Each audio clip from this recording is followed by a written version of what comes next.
Unpacking the cool slang greeting. Sup?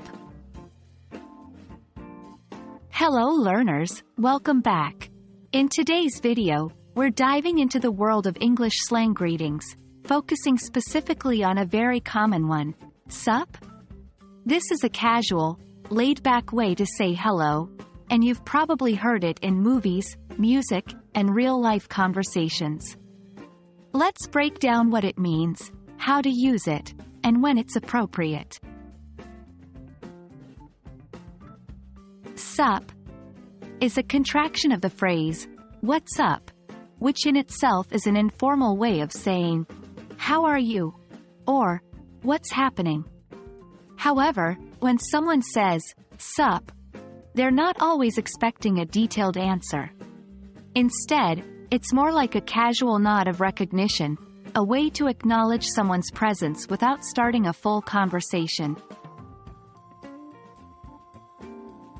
You'll mostly hear "sup" in casual settings among friends or people of the same age. It's very informal, so you wouldn't use it in a business meeting or with someone you're trying to impress formally. Think of it as the equivalent of a relaxed wave or head nod.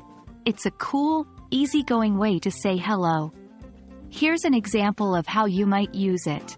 You walk into a room where your friend is sitting. You say, "Sup." They nod and say, "Sup," back. So, if someone says, "Sup," to you, how should you respond? Well, like I mentioned earlier, "Sup" is not really a question that requires a detailed response. You can simply say, "Sup," back. Alternatively, you can also respond with short phrases like, "Not much, just chilling," or even, "Nothing much, you," to indicate that you're open to a conversation. And there you have it. Now you're equipped to use the cool and casual slang greeting, "Sup?"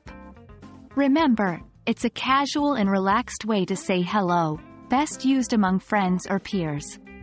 Don't be afraid to try it out in the right context. It's all about enjoying the learning process and having fun with the language. Thanks for watching, and until next time, keep practicing.